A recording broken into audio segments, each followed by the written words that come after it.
Como lo decíamos en titulares, vamos a hablar de agricultura ahora. Vamos a recibir a Agustín Paniza, integrante de Valor Agrícola. Otra vez te saludo. Buenas tardes nuevamente, Agustín. ¿Cómo estás? Pablo, ¿cómo estás? Un gusto saludarte nuevamente y un fuerte abrazo para toda la audiencia de Hablemos de Agro, de por aquí, por Oriental Agropecuaria. Correcto, como lo habíamos adelantado ya ahí en los titulares, vamos a estar repasando los conceptos, una entrevista que compartíamos, una nota que compartíamos en Valor Agrícola hace unas horas nada más, hoy en la mañana, en este caso con el productor y asesor agrícola Gabriel Carballal. Bueno, ya lo conocemos bastante, trabaja ahí en la zona de Soriano, Flores, también con algunas chacras un poquito más al norte, lo que es Río Negro, con la verdad que un productor con mucha que está muy en el día a día de los cultivos y conoce mucho el rubro. En este caso, como tú le decías, en primer lugar para hablar de invierno, que es lo más urgente si se quiere, un poco lo destacaba Gabriel, ¿no? El aumento de área de las brásicas, lo que es colza y carinata, la verdad que apoyado por un muy buen precio actualmente, $540, $560 por tonelada. Ajá. Y bueno, también hay que destacar ahí una caída de las gramíneas, ¿no? Lo que es trigo y cebada, a la inversa de lo que pasa con los precios de las brásicas. Los precios de las gramíneas han tenido algún pico ahí de 2.60 para la cebada, 2.40 el trigo, pero bueno, actualmente el trigo está ahí en 2.10, 2.15, la cebada 2.20. Esto también, Pablo, hay que tener en cuenta el aumento que se había dado de la urea a la hora de planificar la siembra, ¿no? Muchos productores tuvieron que comprar el fertilizante con un precio más elevado, y esto ocurrió que dejar de lado un poco las gramíneas y centrarse más en brásicas como son colza y carinata, como decíamos. Entonces, bueno, esto explica esto y también la caída del precio de las gramíneas explica la baja, ¿no? de estos cultivos que son clásicos en los agricultores uruguayos, no tanto el trigo como la cebada. Y bueno, ya está centrándose más para lo que es colza y carinata, como decíamos, apoyado por un muy buen precio. Y también lo destacaba Gabriel, la tecnología que se usa para la colza y la carinata aquí en Uruguay es muy buena, y el productor uruguayo le ha agarrado la mano. Claro, exactamente. Si te parece, escuchamos qué decía Gabriel Carballal al respecto. Lo escuchamos. Mirá, lo que es 100% cierto, cayó el área de gramíneas acá en la zona y sube bastante, de forma importante, el área de brásicas, sobre todo canola, colza, ¿eh? Carinata sube, pero la carinata tuvo como complicación, como desafío, que hasta muy tarde no teníamos certezas de la parte comercial. Que el año pasado la hizo una compañía, este año la toma otra compañía distinta, otro exportador. Entonces, por eso, quizás algo de área de carinata se pasó a colza ahí a último momento. Las siembras fueron muy buenas, suelos secos, con condiciones, te diría que casi óptimas para sembrar. El problema vino después. Y hasta hoy venimos arrastrando días de mucho frío, tuvimos unas semanas muy, muy frías y muy nublados. La verdad que el sol ha brillado por su ausencia este año. Realmente muy poquitos días con sol, y asociado a eso, a las grandes heladas, ese cultivo en particular sufre bastante en las implantaciones. Entonces, bueno, se han dado situaciones, se ve de todo, se ven cultivos que están muy lindos, se ven cultivos que están bien, y se ven cultivos que están muy feos, al punto de que hubo que hacer resiembras en algunos lugares.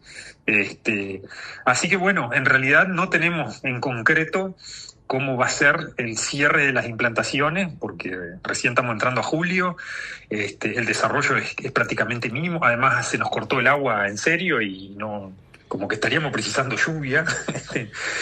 Entonces, las brásicas en específico, terminando de implantarse. Lo vamos a tener bien claro, yo creo que dentro de un mes. En el caso de las gramíneas, trigo y cebada es distinto, porque eso, con la humedad que había en el suelo, se lograron implantar y se bancan mucho mejor el frío, muchísimo mejor el frío que estos otros cultivos. Bien, ahí teníamos a Gabriel Carballal. Agustín, estamos hablando con Agustín Paniza, integrante de Valor Agrícola. También Gabriel se refirió a lo que es la cosecha de soja, pero no solamente en Uruguay, sino también lo que es en toda la región, ¿verdad? Correcto, sí, ahí una de las consultas que le hacía es, bueno, ya un poco dejando de lado, ¿no? Todo, como lo sabemos, ¿no? La producción de soja en Uruguay golpeadísima por la sequía, ahí en Soriano, una de las zonas núcleos, llegando ahí promedio 1.100, 1.200 kilos, pero lo queríamos comparar con la región, ¿no? Un poco yo le preguntaba que explicaba esta baja producción de Uruguay comparado con países como Brasil, Paraguay, Argentina, acá en la región. Simplemente para poner algunas cifras, ¿no? Argentina, si bien no es una campaña récord, pero llegó a 50 millones de toneladas de soja, una gran campaña. Paraguay sí fue récord, por encima casi ahí de los 12 millones de toneladas. Brasil, ni que hablar, Brasil una cosecha récord de 180 millones de toneladas de soja. Y un poco la pregunta era hacia el lado, ¿no? Si el único factor que explica esta baja producción de Uruguay comparado con la región era el clima. Y bueno, y ahí Gabriel un poco me decía, ¿no? Haciendo un primer análisis, porque bueno, es un tema bastante amplio, pero Gabriel me decía que haciendo un primer análisis sí se explica por el clima y no tanto la tecnología, ¿no? Me ponía como ejemplo, me decía, mira, dice, por ejemplo, en la campaña pasada que la cosecha de soja fue récord acá en Uruguay, se usaron la misma tecnología, las mismas semillas, la misma maquinaria, y Uruguay consiguió un récord de soja, incluso quedando en promedios empatado, incluso más altos en algunas regiones que Argentina, ¿no? Un país, que si hablamos de producción de soja, un país ejemplo, podríamos decir, de la producción es Argentina. Gabriel decía, en algunos casos fue mejor que Uruguay, que Argentina en la campaña pasada, pero bueno, la verdad que ahí para dimensionar de alguna manera el daño que fue la sequía aquí en Uruguay, ¿no? Que comparando la región, como decíamos, hubo cosechas récord en países como Brasil y Paraguay, y acá en Uruguay quedamos muy relegados, sobre todo teniendo en cuenta que la campaña pasada Uruguay había promediado más de 3.000 kilos de soja, ¿no? Había sido una campaña muy, muy buena. Entonces, bueno, queríamos destacar esto, ¿no? Cómo Uruguay está frente a la región. Perfecto. Escuchamos a ver qué decía Gabriel Carballal. Si nos enfocamos en este año, vemos una catástrofe productiva o una muy mala performance productiva acá en Uruguay, pero si nos acordamos del año pasado, anduvimos en producciones por encima de Argentina, sí, claro. Y no se hizo absolutamente nada distinto el año pasado de este año. Se usó la misma tecnología, se usó la misma genética, se usaron las mismas máquinas para sembrar, se usó el mismo fertilizante, se usó claro. Exactamente lo mismo. Sí, sí. Entonces, el análisis acelerado, pero creo yo muy preciso, es que fue el clima, y solamente el clima. No éramos ni los unos el año pasado, que anduvimos en rendimiento, el Uruguay anduvo arriba de 3.000 kilos por hectárea, bastante arriba de 3.000 kilos por hectárea entre primera y segunda en soja, ni somos el desastre este año, claro, que estamos probablemente en 1.300, 1.400 kilos a nivel país. Desgraciadamente el clima nos jugó una mala pasada fuerte, sobre todo en la zona más productiva, porque ese es el otro tema. Hay sojas arriba de 3.000 kilos, si te vas a Bichadero, por ejemplo. Claro.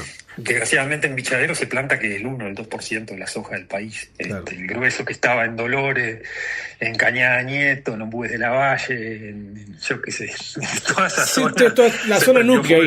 Claro, sí, ahí se prendió fuego. Entonces, el peso es muy importante, el peso relativo de esa zona, como para tirar los rendimientos tan desastrosamente para abajo.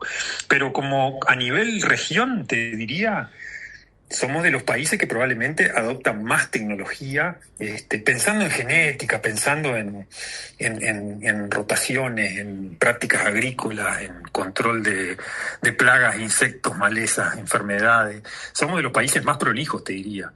Desgraciadamente, tenemos una contra muy grande, que es el recurso suelo nuestro, que es muy marginal y que donde le toca el clima al revés, sonamos. Brasil tiene un recurso suelo muy bueno y un clima que normalmente es muy bueno, muy, muy amigable, llueve mucho, llueve hasta además, te diría. Claro. Argentina no tiene ese clima, pero tiene un recurso suelo espectacular, sí, creo yo que de los mejores campos del mundo, sí. Y donde le corre un año normal como les va bien. Y Paraguay es muy parecido a Brasil. Bien, ahí teníamos a Gabriel Carballal, entrevistado por Agustín Paniza, integrante de Valor Agrícola. Agustín, ¿algo más para agregar sobre este tema?